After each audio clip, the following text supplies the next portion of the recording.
نحمده ونصلي ونسلم على رسول الكريم اما بعد فاعوذ بالله من الشيطان الرجيم بسم الله الرحمن الرحيم ولا تحسبن الذين قتلوا في سبيل الله امواتا بل احياء عند ربهم يرزقون آمنت بالله صدق اللہ مولانا العظیم۔ بآواز بلند ایک مرتبہ درود پاک پڑھ لیجئے۔ اللہم صلی علی سیدنا و مولانا محمد وعلی آل سیدنا و مولانا محمد وبارک وسلم وصلی علیہ۔ معزز و محترم سامعین کرام، آج 15 شوال المکرم ہے اور شہدائے احد اور سیدنا حضرت امیر حمزہ رضی اللہ تعالی عنہ آپ کا یوم شہادت ہے۔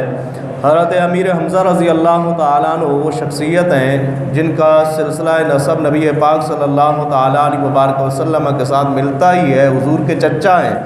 آپ کی والدہ محترمہ جو ہیں وہ بھی حضرت سیدہ آمنہ سلام اللہ علیہا کی چچا زاد بہن ہیں۔ اور دوسرا یہ ہے کہ آپ کو ایک یہ بھی اعزاز حاصل ہے کہ نبی پاک صلی اللہ تعالیٰ علیہ وبارک وسلم کے رضائی بھائی ہیں۔ حضرت صویبہ یا حضرت صوبیہ جنہوں نے نبی پاک صلی اللہ تعالیٰ علیہ وبارک وسلم کو دودھ پلایا، انہی سے حضرت امیر حمزہ رضی اللہ تعالیٰ عنہ نے بھی دودھ پیا ہے۔ تو یہ حضرت امیر حمزہ رضی اللہ تعالیٰ عنہ آپ کو زیادہ تر شوق یہ تھا کہ آپ سیر کیا کرتے تھے، شکار کیا کرتے تھے۔ آپ کے ایمان لانے کا واقعہ بھی اسی کے ساتھ ملتا ہے۔ آپ ایک مرتبہ شکار کرنے کے لیے نکلے ہوئے تھے تو نبی پاک صلی اللہ تعالیٰ علیہ وبارک وسلم کو حرم کعبہ میں دیکھ کر ابو جہل نے نبی پاک صلی اللہ تعالیٰ علیہ وبارک وسلم کو برا بھلا کہا۔ حضور علیہ السلام کی ذات اقدس کے لیے اس نے نازیبا الفاظ استعمال کیے۔ نبی پاک صلی اللہ تعالیٰ علیہ وبارک وسلم آگے سے خاموش رہے، اسے کوئی جواب نہ دیا۔ وہ جس وقت غضبناک ہوا نا، غصہ جس وقت اس سے آیا، نبی پاک صلی اللہ تعالیٰ علیہ وبارک وسلم کو ایذائیں دینے لگ گیا۔ بعض روایات میں ملتا ہے اس نے نبی پاک صلی اللہ تعالیٰ علیہ وبارک وسلم کو مارا اور آقا علیہ السلام کے گلے میں جو کپڑا ڈالا ہوا تھا اسے اس نے کھینچا اور اس کی وجہ سے نبی پاک صلی اللہ تعالیٰ علیہ وبارک وسلم کے نرم گلے کے اندر وہ نشانات پڑ گئے۔ نبی پاک صلی اللہ تعالیٰ علیہ وبارک وسلم کی اس حالت کا علم بھی حضرت امیر حمزہ رضی اللہ تعالیٰ عنہ کو جب شکار کر کے واپس آ رہے تھے اس وقت ایک لونڈی نے بتایا کہ اگرچہ انہوں نے کل نیا دین لے کر آئے ہیں، انہوں نے نئے دین کا پرچار شروع کر دیا ہے، آپ اگرچہ مسلمان نہیں ہیں، ان کے دین کو نہیں مانتے، کیا لوگ محمد مصطفیٰ کو اس لیے ایذائیں دیتے ہیں، اس لیے تکلیفیں دیتے ہیں کہ ان کا باپ کا سایہ ان کے سر پر نہیں ہے، آپ تو ان کے چچا ہیں؟ تو حضرت امیر حمزہ رضی اللہ تعالیٰ نے پوچھا کس نے ایذا دی ہے؟ تو بتایا گیا کہ ابو جہل نے ایذا دی ہے۔ حضرت امیر حمزہ رضی اللہ تعالیٰ نے جس وقت واپس آئے سب سے پہلے ابو جہل کا پوچھا، ابھی مسلمان نہیں ہوئے تھے، اسلام لانے سے پہلے سب سے پہلے ابو جہل کا پوچھا۔ ابو جہل کا پوچھ کے حضرت امیر حمزہ رضی اللہ تعالیٰ عنہ حرم کعبہ میں جاتے ہیں، وہاں بڑے بڑے امراء کے ساتھ ابو جہل بیٹھا ہوا ہے، آپ کے پاس جو کمان تھی اس کے سر میں ماری اور اس کے سر کو زخمی کر دیا، اور زخمی کرنے کے بعد حضرت امیر حمزہ رضی اللہ تعالیٰ عنہ نبی پاک صلی اللہ تعالیٰ علیہ وبارک وسلم کی بارگاہ ناز میں حاضر ہوتے ہیں اور عرض گزار ہوتے ہیں کہ اے میرے بھتیجے، کیا تو اب خوش نہیں ہے؟ اب تو خوش ہو جا، میں نے تیرے دشمن سے ابو جہل سے اس کا بدلہ لے لیا ہے۔ اور ایک روایت میں ملتا ہے جس وقت حضرت امیر حمزہ آئے تو آقا علیہ السلام اٹھ کے حضرت امیر حمزہ کے گلے کے ساتھ لگ گئے اور اپنا سر حضرت امیر حمزہ رضی اللہ تعالیٰ عنہ کے کندھوں کے ساتھ رکھا اور انہوں نے تسلی دیتے ہوئے کہا کہ اے بھتیجے، اب خوف رکھنے کی ضرورت نہیں ہے، تیرے دشمن سے میں نے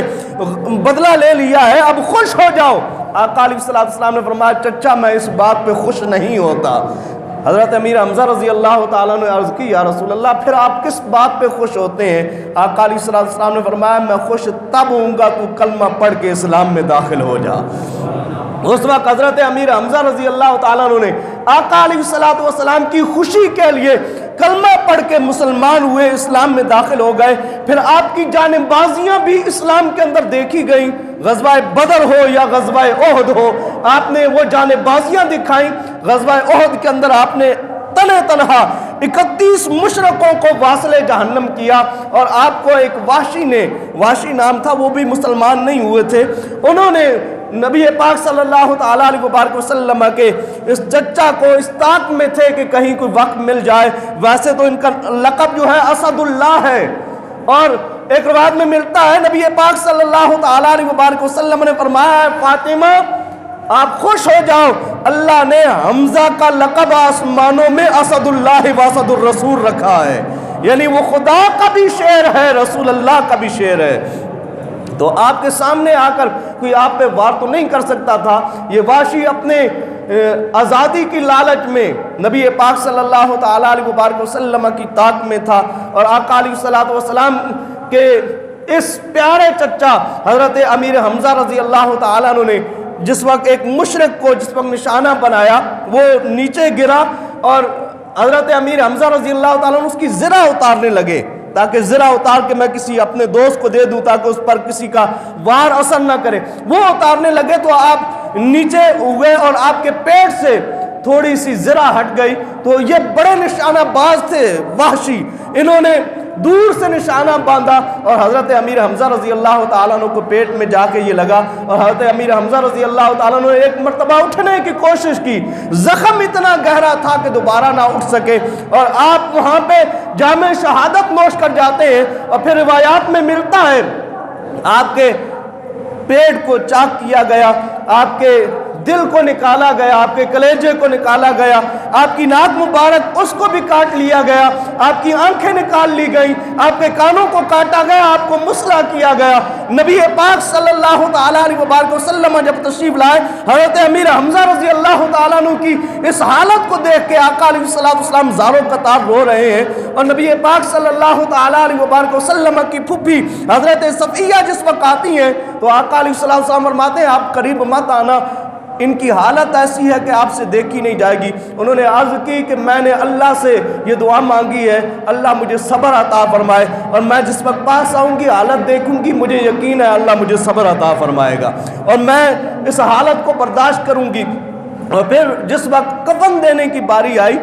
تو حضرت صفیہ نے 2 چادریں لے کر جس وقت حاضر ہوئیں تو نبی پاک صلی اللہ تعالیٰ علیہ وبارک وسلم کے ایک اور غلام تھے، ایک اور صحابی تھے، ان کے پاس بھی کفن نہیں تھا. ایک چادر چھوٹی تھی، ایک چادر بڑی تھی. اب رسول اللہ صلی اللہ تعالیٰ علیہ وبارک وسلم کی کرم نوازی دیکھے، کہیں لوگ یہ نہ کہیں کہ اپنے چچا کو تو بڑی چادر دی ہے اور دوسرے آدمی کو پورا کفن نہیں دیا. آقا علیہ السلام نے بڑی چادر جو تھی اپنے دوسرے صحابی کو دی، اور جو چھوٹی چادر تھی وہ حضرت امیر حمزہ رضی اللہ تعالیٰ عنہ کو عطا فرمائی. اب حالت یہ ہے وہ چادر جس وقت حضرت امیر حمزہ رضی اللہ تعالیٰ عنہ کے سر انور کی طرف کی جاتی ہے تو پاؤں ننگے ہو جاتے ہیں، پاؤں کی طرف کھینچی جاتی ہے تو سر ننگا ہو جاتا ہے. آقا علیہ السلام نے فرمایا چادر کو سر کی طرف کر دو اور پاؤں کی طرف تم اذخر، یہ خوشبودار ایک گھاس ہوتا ہے، ہمارے اس گھاس کو پاؤں کی طرف ڈال دو. اور پھر اللہ رب العزت نے حضرت امیر حمزہ رضی اللہ تعالیٰ عنہ کو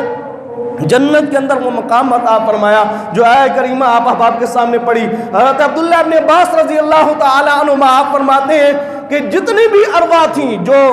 غزوہ احد کے اندر جو شہید ہوئے، اللہ رب العزت نے انہیں اپنے عرش کے سائے میں جگہ عطا فرمائی، جنت کے باغوں میں ان کو جگہ عطا فرمائی، اور وہ جنت کے باغوں میں سے کھاتے ہیں پیتے ہیں. اور انہوں نے آپس میں مشورہ کیا کہ ہمیں جو اللہ نے یہ شانیں عطا فرمائی ہیں ہمارے پیچھے رہنے والے دوستوں کو بھی پتہ چل جائے، انہیں کون بتائے گا، انہیں کون بتائے گا کہ اللہ نے انہیں اس طرح کی پاکیزہ زندگی سے نوازا ہے. اللہ رب العزت نے فرمایا انی ابلغکم، میں تمہاری یہ باتیں تمہاری طرف سے تمہارے بھائیوں تک پہنچاؤں گا. اور پھر اللہ رب العزت نے یہ آیہ کریمہ نازل فرمائی وَلَا تَحْسَبَنَّ الَّذِينَ قُتِلُوا فِي سَبِيلِ اللَّهِ أَمْوَاتًا، جو اللہ کی راہ میں مارے جائیں انہیں تم مردہ گمان بھی نہ کرو، بل احیاء، بلکہ وہ زندہ ہیں، عند ربہم یرزقون، انہیں اپنے رب کے ہاں رزق دیا جاتا ہے. یہ وہ شخصیات ہیں کہ جن کی اخروی زندگی کو بھی اللہ رب العزت نے قرآن حکیم کے اندر بیان فرمایا ہے. اب اندازہ یہ لگائیں جو حضور کا کلمہ پڑھ کے جامع شہادت نوش کریں انہیں اللہ رب العزت آخرت کی زندگی اتنی پاکیزہ عطا فرما رہا ہے، تو جس کے صدقے سے اللہ نے یہ شانیں عطا فرمائی ہیں، اللہ نے اپنے محبوب محبوب کو آخرت کی زندگی کتنی پاکیزہ عطا فرمائی ہوگی۔ اور آقا علیہ الصلوۃ والسلام کا یہ معمول مبارک تھا، آپ ہر سال غزوہ احد میں شہید ہونے والے شہداء کے مزارات پر تشریف لے جایا کرتے تھے، اور نبی پاک صلی اللہ تعالیٰ علیہ وسلم نے فرمایا جو کوئی بھی شہداء احد کے پاس سے گزرے اور انہیں سلام کرے تو یہ شہداء احد انہیں ان کے سلام کا جواب بھی دیں گے۔ حضرت فاطمہ خزائیہ رضی اللہ تعالی عنہ آپ فرماتی ہیں کہ میرا گزر ایک مرتبہ شہداء احد کے پاس سے ہوا تو نبی پاک صلی اللہ تعالیٰ علیہ وسلم کے چچا حضرت امیر حمزہ رضی اللہ تعالیٰ عنہ کو میں نے اس انداز کے ساتھ سلام کیا، السلام علیکہ یا عم رسول اللہ صلی اللہ علیہ وسلم، اے رسول اللہ کے چچا جان آپ پہ سلام ہو۔ فرماتے میں نے یہ سلام کیا تو آگے سے جواب ملا وعلیک السلام ورحمۃ اللہ وبرکاتہ، تجھ پہ بھی اللہ کی طرف سے سلام ہو، رب کی رحمتیں بھی ہوں اور رب کی برکتیں بھی ہوں۔ تو یہ وہ شخصیات ہیں جو رب کی بارگاہ میں بھی مقبول ہیں، رسول اللہ صلی اللہ تعالیٰ علیہ وسلم کی بارگاہ میں بھی مقبول ہیں۔ اللہ تعالیٰ ان کے درجات عالیہ میں مزید بلندیاں عطا فرمائے۔